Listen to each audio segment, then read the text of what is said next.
Hello everyone, welcome to our YouTube channel. आज हम discuss करेंगे learning and teaching learning process के बारे में। अधिगम क्या है और शिक्षण अधिगम प्रक्रिया क्या है। यहाँ से एग्जाम्स में इनडायरेक्टली बहुत से क्वेश्चन बनकर आते हैं और एक्चुअल में बात ये होती है कि हमें पता ही नहीं होता कि ऐसा कौन सा टॉपिक है, किस टॉपिक के अंदर हमें इन चीज़ों को पढ़ना है। तो इन्हीं चीज़ों को आज हम डिस्कस करेंगे, लर्निंग के बारे में एंड टीचिंग लर्निंग प्रोसेस के बारे में। स्टार्ट करते हैं। और इसके साथ ही हम ध्यान रखेंगे कि जो सीटेट का पैटर्न चेंज हुआ है, जिस तरह से मैं देख रहा हूँ कि जो क्वेश्चंस हैं वो थोड़े से टफ हो गए हैं, कहीं से भी क्वेश्चंस पूछे जाने लगे हैं, तो उस सब को ध्यान में रखते हुए ही अब ये जो कंटेंट है वो प्रिपेयर हो रहा है। स्टार्ट करते हैं हम फर्स्ट क्वेश्चन के साथ कि अधिगम क्या है, व्हाट इज लर्निंग। लर्निंग की एक डेफिनेशन है, यूनिवर्सल डेफिनेशन है, हर जगह यही परिभाषा चलती है। वैसे परिभाषाएं अलग अलग मनोवैज्ञानिकों द्वारा या शिक्षा शास्त्रियों के द्वारा अलग अलग दी हुई है, लेकिन ये परिभाषा ही एग्जाम में ज़्यादातर पूछी जाती है कि अनुभव के कारण व्यवहार में होने वाले अपेक्षाकृत स्थायी परिवर्तन को अधिगम कहते हैं। Learning is relatively permanent change in behaviour that occurs result of experiences. व्यक्ति अनुभव करता है और जब वह अनुभव कर रहा होता है तो अनुभव के साथ साथ उसका जो बिहेवियर है उसमें चेंजेस होने लगते हैं। अगर ये चेंजेस हमेशा के लिए हो जाते हैं, यानी कि परमानेंट हो जाते हैं, तो हम उसे लर्निंग कह सकते हैं। नीचे एक काफ़ी इंपॉर्टेंट लाइन लिखी हुई है, क्योंकि यहाँ से एग्जाम में क्वेश्चन बनकर आ चुका है। सीटेट में नहीं आया लेकिन अलग अलग एग्जाम्स में बनकर आ चुका है। बीमारी, थकान आदि के कारण आने वाले स्थायी परिवर्तन को, ये स्थायी नहीं आएगा, ये अस्थायी आएगा। अस्थायी परिवर्तन अधिगम के अंतर्गत नहीं आते। इंग्लिश में सही लिखा हुआ है, temporary change due to illness, fatigue, etc do not comes under learning. तो जो जैसे कभी हम बीमार पड़े और हमारी बॉडी में थोड़े बहुत चेंजेस आ गए, हमारा बिहेवियर थोड़ा बहुत बदल गया है, तो उसे हम लर्निंग नहीं कहेंगे, क्योंकि वो टेम्पररी होता है। जब हम ठीक होते हैं तो वह चीज़ें चली जाती हैं, लेकिन जो भी परमानेंट चेंज होगा वो हमारा सारा लर्निंग के अंदर आएगा। आगे हम बात करें अधिगम की कुछ विशेषताएं हैं, कैरेक्टरिस्टिक्स ऑफ लर्निंग। जितनी ये विशेषताएं, हर एक विशेषता से एग्जाम में एक क्वेश्चन बनकर आ सकता है। तो अधिगम जो होती है वह जीवन पर्यंत चलने वाली प्रक्रिया है। Learning is a life long process. जैसे कि डेवलपमेंट आपका लाइफ लॉन्ग प्रोसेस होता है, वैसे ही अधिगम भी आपका लाइफ लॉन्ग प्रोसेस है। आप जीवन पर्यंत कुछ ना कुछ सीखते रहते हो। अधिगम एक सार्वभौमिक प्रक्रिया है। Learning is universal process. अधिगम सक्रिय व रचनात्मक प्रक्रिया है। Learning is an active and creative process. Learning में व्यक्ति सक्रिय होकर काम कर रहा होता है और वह कुछ नया क्रिएट कर रहा होता है। अधिगम समायोजन की प्रक्रिया है। Learning is adjustment process. जब आप नए वातावरण में एडजस्ट होने के लिए अपने आप को परिवर्तन करते हो या अपने व्यवहार में परिवर्तन करते हो, तो वह भी आपके अधिगम के अंदर आ जाता है। अधिगम अनुभवों का संगठन है। Learning is the organisation of experiences. जितने भी आपके अनुभव है उन सबको अगर एक साथ रख दिया जाए तो आपकी लर्निंग कह सकते हैं हम उसे। अधिगम उद्देश्यपूर्ण होता है। Learning is a purposeful. अगर आप कुछ भी सीख रहे होते हो तो उसके पीछे आपका एक उद्देश्य होता है कि इस उद्देश्य की पूर्ति के लिए हम ये चीज़ सीख रहे हैं, तो हम कह सकते हैं कि लर्निंग आपकी पर्पसफुल होती है, यानी कि अधिगम आपका एक उद्देश्यपूर्ण रहेगा। आगे हम बात करेंगे अधिगम को प्रभावित करने वाले कारक कौन कौन से हैं। Factors affecting learning. कौन कौन से फैक्टर्स हैं जो लर्निंग को प्रभावित कर सकते हैं। सबसे पहले हम बात करें व्यक्तिगत कारक के बारे में, तो जिसे हम इंडिविजुअल फैक्टर बोल सकते हैं। यहाँ से एग्जाम में ऐसा क्वेश्चन बनकर आता है कि कुछ भी तीन ऑप्शन से रख देता है, चौथा कहीं और से रख देगा और बोलेगा कि इनमें से कौन सा अधिगम को प्रभावित करने वाला व्यक्तिगत कारक नहीं है, या फिर एक ऑप्शन इसमें से रख देगा और बाकी तीन ऑप्शन कहीं और से रख देगा और पूछेगा कि इनमें से कौन सा अधिगम को प्रभावित करने वाला व्यक्तिगत कारक है। तो भाई हमें वहाँ से समझना होगा। अगर हम एक बार पढ़ जाते हैं तो हमारे माइंड में ये चीज़ें आ जाती है कि हाँ ये इंडिविजुअल के अंदर आएगा और बाकी अदर्स में आएंगे। तो हम समझ भी सकते हैं कि व्यक्तिगत कारक के अंदर क्या चीज़ें आएंगी। जैसे मोटिवेशन है, मोटिवेशन हर एक व्यक्ति का अलग अलग होता है। आयु भी व्यक्ति की होती है। इच्छा शक्ति, विल पावर भी हर एक व्यक्ति होती है, व्यक्ति से रिलेटेड होती है, हर एक पर्सन से वेरी करती है। शारीरिक स्वास्थ्य पर्सन टू पर्सन वेरी करेगा। मैच्योरिटी, इंटरेस्ट, एटीट्यूड और इंटेलिजेंस, अगर हम इन सभी पॉइंट्स की बात करें तो ये सभी एक व्यक्ति से जुड़े हुए होते हैं। ये किस अधिगम को व्यक्तिगत रूप से प्रभावित कर रहे होते हैं। अगर आपका मोटिवेशन डाउन है तो आप उतनी अच्छी तरीके से चीज़ों को नहीं सीखोगे। अगर आप उस एज में ही नहीं हो जिस एज में वह चीज़ सीखना चाहिए तो भी आप नहीं सीख सकते। यदि आपकी इच्छा शक्ति नहीं है तब भी, इच्छा शक्ति नहीं है तो मोटिवेशन ऑलरेडी डाउन रहेगा ही। अगर आप फिजिकली फिट नहीं हो तो लर्निंग वहाँ पे काफ़ी इफेक्टिव होगी ही। अगर आप मेच्योर ही नहीं हो, मान लो कि आपकी एज कम है, आप साइकिल चलाने की एज में ही नहीं पहुंचे, तो आप साइकिल चलाना नहीं सीख सकते। चीज़ में इंटरेस्ट नहीं होता तो मोटिवेशन डाउन हो जाता है, ये भी एक व्यक्तिगत कारक है। अगर आपका उस चीज़ को लेकर एटीट्यूड ही सही नहीं है तो यह भी आपकी लर्निंग को प्रभावित करेगा। और अगर आप इंटेलिजेंट ही नहीं हो, मतलब आपकी आईक्यू ही कम है, तो भी आप कई चीज़ें हैं जिन्हें आप नहीं सीख पाओगे। आगे बढ़ेंगे। नेक्स्ट आता है हमारा शिक्षक संबंधी कारक, टीचर रिलेटेड फैक्टर। कुछ अब टीचर्स की भी कई बार कमियां हो जाती हैं जिस वजह से सीखने में दिक्कत आती है। शिक्षक का व्यक्तित्व व व्यवहार, टीचर की पर्सनालिटी कैसी है और उसका बिहेवियर किस तरह से है। अगर टीचर की पर्सनालिटी अच्छी है और वह पॉजिटिव एटीट्यूड के साथ पढ़ा रहा होता है तो वहाँ पर लर्निंग काफ़ी हद तक ठीक होती है। यही जो टीचर की पर्सनालिटी और उसका बिहेवियर है, यही वो चीज़ें हैं जो ये डिसाइड करते हैं कि कौन से टीचर बच्चे के फेवरेट होंगे और कौन से टीचर को बच्चे पसंद नहीं करेंगे। विषय वस्तु में निपुणता यानी कि मास्टरी ऑफ कंटेंट। अगर टीचर की विषय वस्तु में निपुणता है तभी अपनी लर्निंग को और इफेक्टिव बना सकेगा, क्योंकि उसे पता रहेगा कि मैं किस पॉइंट को कितनी अच्छी तरीके से कहाँ से सिखा सकता हूँ। विषय वस्तु की प्रस्तुति, प्रेजेंटेशन ऑफ कंटेंट। अगर कंटेंट को प्रेजेंट करने का तरीका कह सकते हैं हम यहाँ पर कि कौन कितने अच्छी तरीके से, कितने इफेक्टिव तरीके से अपने कंटेंट को प्रेजेंट कर सकता है। अगर टीचर अपने कंटेंट को अच्छी तरीके से बच्चों के सामने प्रेजेंट करे, उसका प्रेजेंटेशन अच्छी तरीके से करे, प्रस्तुतिकरण सही रहे, तो वह टफ से टफ पॉइंट को भी अच्छे तरीके से आसानी से सिखा सकता है। तो ये कुछ फैक्टर्स है जो शिक्षक से रिलेटेड होते हैं, इन पर शिक्षक को काम करने की जरूरत होती है। आगे हम बात करेंगे, फिर आता है हमारा विषय वस्तु संबंधी कारक, कंटेंट रिलेटेड फैक्टर। अब जो कंटेंट है, जिस कंटेंट को पढ़ाया जा रहा है, उसकी प्रकृति पे निर्भर करेगी कि वह कंटेंट कैसा है, वह भी आपके अधिगम को प्रभावित करता है। इसमें अगर हम बात करें विषय वस्तु की संरचना एवं प्रकृति के बारे में, structure and nature of content. Content अगर सही तरीके से ऑर्गेनाइज है तो वह लर्निंग में प्रॉब्लम नहीं होगी। अगर हम विषय वस्तु की उपयोगिता की बात करें, यूजेबिलिटी ऑफ कंटेंट, जिस कंटेंट को पढ़ाया जा रहा है या बच्चा जिस चीज़ को सीख रहा है, अगर उसकी उपयोगिता है तो वहाँ पर लर्निंग स्टेबल रहेगी, मतलब कि वह भूलेगा नहीं चीज़ों को, वह चीज़ें उसको याद रहेंगी, उसके व्यवहार में वो चीज़ें दिखेंगी। अगर कंटेंट जो है वह इंटरेस्टिंग है तो उसमें ऑलरेडी बच्चों को मज़ा आना ही है, लर्निंग तो वहाँ से अच्छी होगी ही।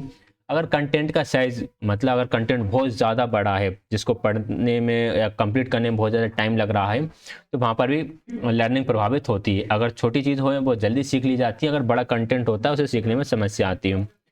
तो ये होते हैं विषय वस्तु संबंधी कारक यानी कि कंटेंट रिलेटेड फैक्टर।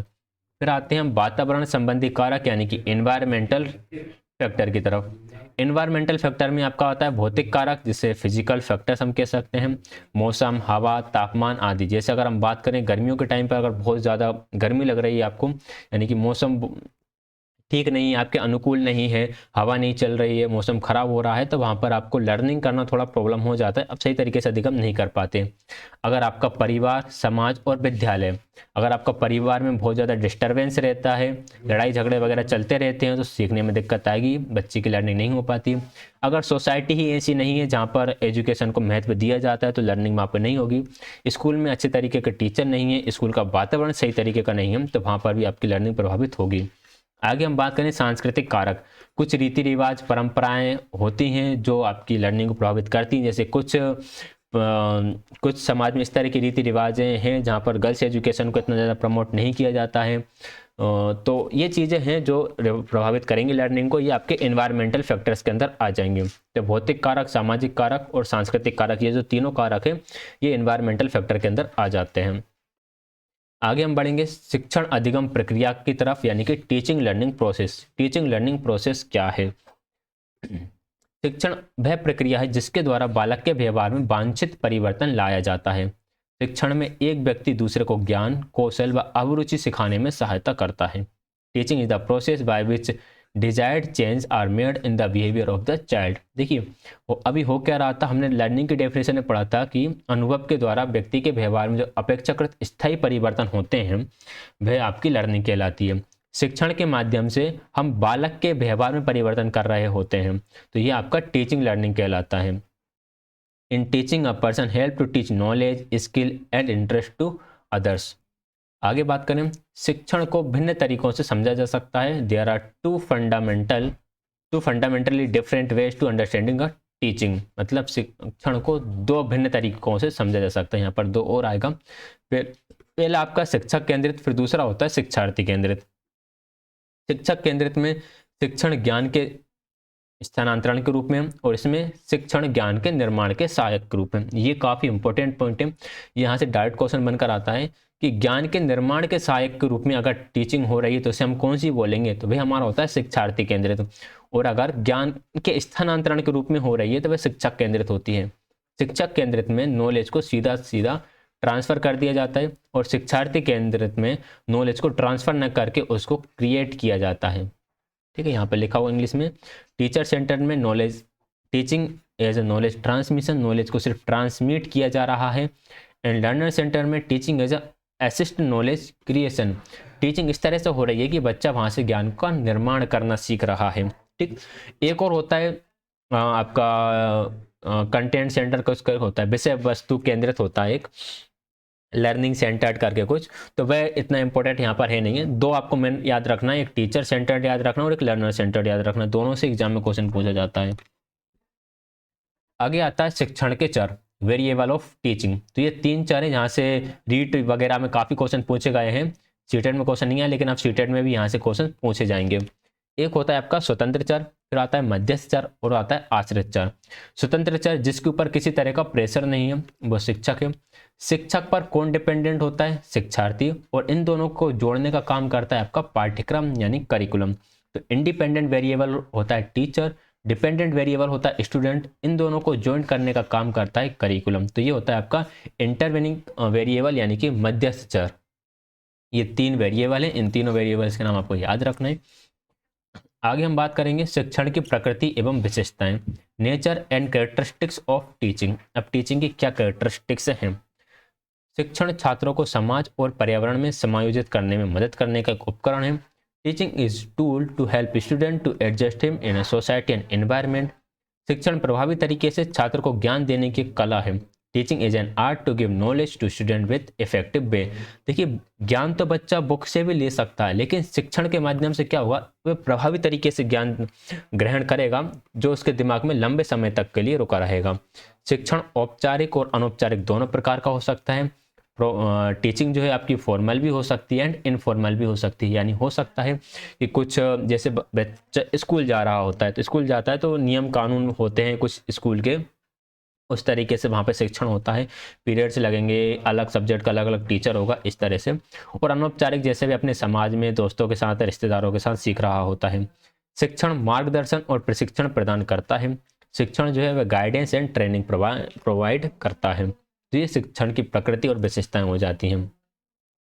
शिक्षण के उद्देश्य की बात करें, कुछ इसके ऑब्जेक्टिव्स भी हैं टीचिंग के।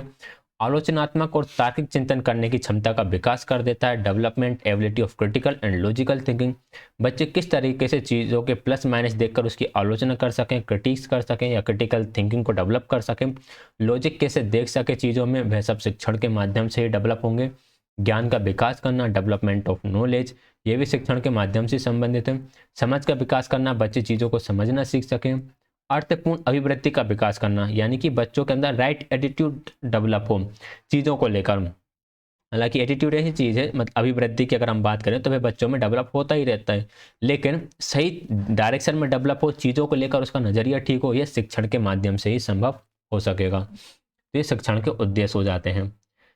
और भी हैं, अध्ययन में रुचि विकसित करना, create interest in the study, क्योंकि बच्चे को डायरेक्ट बुक्स वगैरह में या इसमें सीधा नॉलेज नहीं आता है।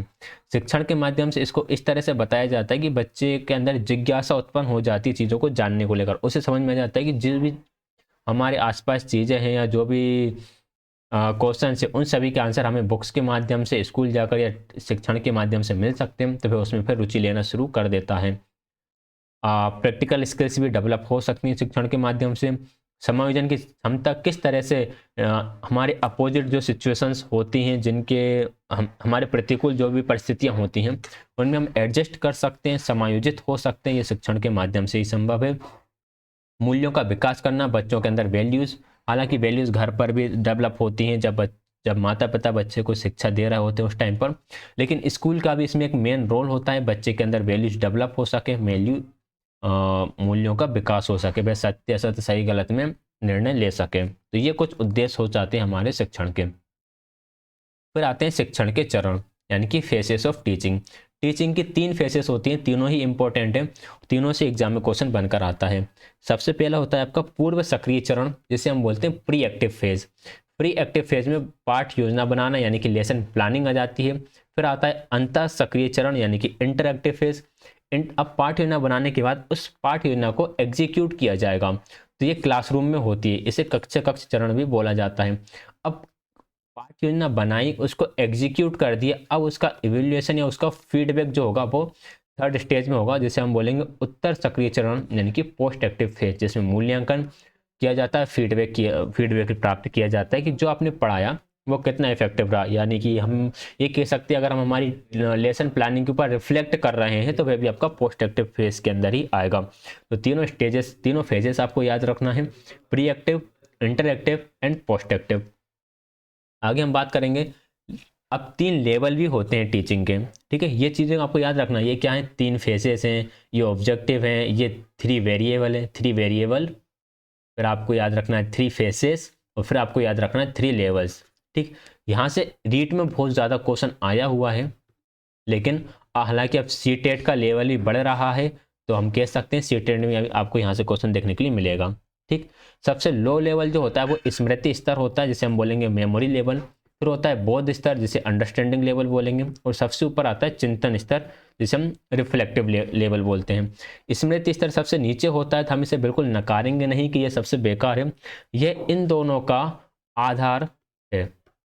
स्मृति स्तर जो होता है, जो बाकी के दोनों स्तर है, इन दोनों के आधार का काम करता है। अगर हम इसे ही हटा दें तो बाकी ऊपर के दोनों लेवल का कोई भी रोल नहीं ले जाएगा, क्योंकि कोई चीज़ अगर आपके दिमाग में स्मृति में ही नहीं है तो आप उसके बारे में अंडरस्टैंडिंग कैसे लगाओगे, उसके बारे में चिंतन कैसे करोगे। सबसे पहले भी आपकी स्मृति में आना चाहिए। हालांकि आगे चलकर हम मानते हैं कि जो बेस्ट होता है, जहाँ पर सबसे ज़्यादा थिंकिंग लगती है, वह आपका सबसे ये होता है रिफ्लेक्टिव लेवल। लेकिन memory level, reflective level and understanding level के लिए बेस का काम करता है। अब इन तीनों चरों की बात कर लें किसने कैसे दिए हुए हैं। सबसे पहले अगर हम बात करें स्मृति स्तर की, मेमोरी लेवल जो दिया था आपका हर्बर्ट ने। ये विचारहीन होता है, किसी तरह का विचार नहीं होता, ये सभी शिक्षण स्तरों का आधार होता है। ठीक है, ये थॉटलेस होता है या इसमें थॉट्स बहुत कम ही होते हैं, ये फंडामेंटल होता है बाकी सारे लेवल्स के लिए। सेकंड स्तर पर आता है बोध स्तर, जिसे हम अंडरस्टैंडिंग लेवल बोलेंगे, ये दिया था मॉरिसन के द्वारा। ये विचार युक्त होता है, संबंध चीज़ों को रिलेट करके देखा जाता है, उनमें विभेद किया जाता है। थॉटफुल लेवल है, ये रिलेशनशिप से देखते हैं, हम डिस्क्रिमिनेट करते हैं चीज़ों को। फिर थर्ड पर आता है आपका चिंतन स्तर, जिसे हम बोलेंगे रिफ्लेक्ट लेवल, जो कि हंट के द्वारा दिया गया था। यहाँ पर उच्च स्तर की सोच का विकास होता है और समस्या समाधान एवं आलोचनात्मक चिंतन का विकास होता है। हायर लेवल के थॉट्स यहाँ पर आ जाते हैं, प्रॉब्लम सॉल्विंग आ जाती है एंड क्रिटिकल थिंकिंग भी आपकी इसी लेवल के अंदर आएगी। तो ये 3 लेवल थे, किस किस ने दिए हुए हैं ये भी आपको याद रखना है। स्मृति लेवल हर्बर्ट ने दिया हुआ है, बोध स्तर मॉरिसन ने दिया हुआ है, एंड रिफ्लेक्टिव लेवल जो है वह हंट के द्वारा दिया गया है। तो ये थी आज का हमारी क्लास, जिसमें हमने learning and teaching learning process के बारे में बात करी है। अगर आपको यहाँ पर कहीं डाउट रहता है तो आप उसके लिए बिल्कुल कमेंट कर सकते हैं। टेलीग्राम चैनल ज्वाइन कर लीजिएगा, डिस्क्रिप्शन में लिंक मिल जाएगा, जहाँ पर आपको इसका PDF मिल जाएगा। वीडियो को प्लीज़ लाइक कीजिएगा, शेयर कीजिएगा, चैनल को कीजिएगा सब्सक्राइब। कोई भी डाउट हो तो भाई आप कमेंट में पूछ सकते हैं। Keep learning and keep growing. Video देखने के लिए आप सभी का बहुत बहुत धन्यवाद।